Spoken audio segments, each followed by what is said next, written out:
welcome to my mini vlogs Nanda Gonju. So আপোনালোকৰ সেইফালে বতৰ কেনেকুৱা জনাবচোন। আমাৰ ফালেতো বতৰটো বহুত ঠাণ্ডা কৰিছে আৰু আজি বৰষুণো পৰিছিলে আৰু বতৰো বেয়া হৈ আছে। এতিয়া বৰষুণটো পৰা নাই, ৰখিলে আৰু এতিয়া ঠাণ্ডা বতৰটো চাহ খাই ভাল লাগে ন। তো এতিয়া আমি লাল চাহ বনাইছোঁ আৰু আটা আনি থোৱা আছিলে, আটাৰ পকৰি বনাইছোঁ।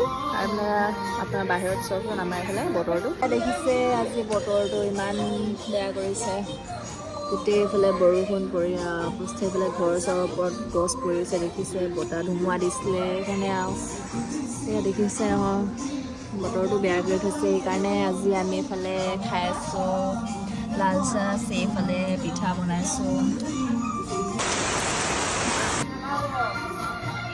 লগ খাক বতৰবোৰ কেনেকুৱা জনাবচোন বাৰু। আমাৰ ফালেতো বতৰ ঠাণ্ডা কৰিছে। সিমানেই আজি, বাই বাই।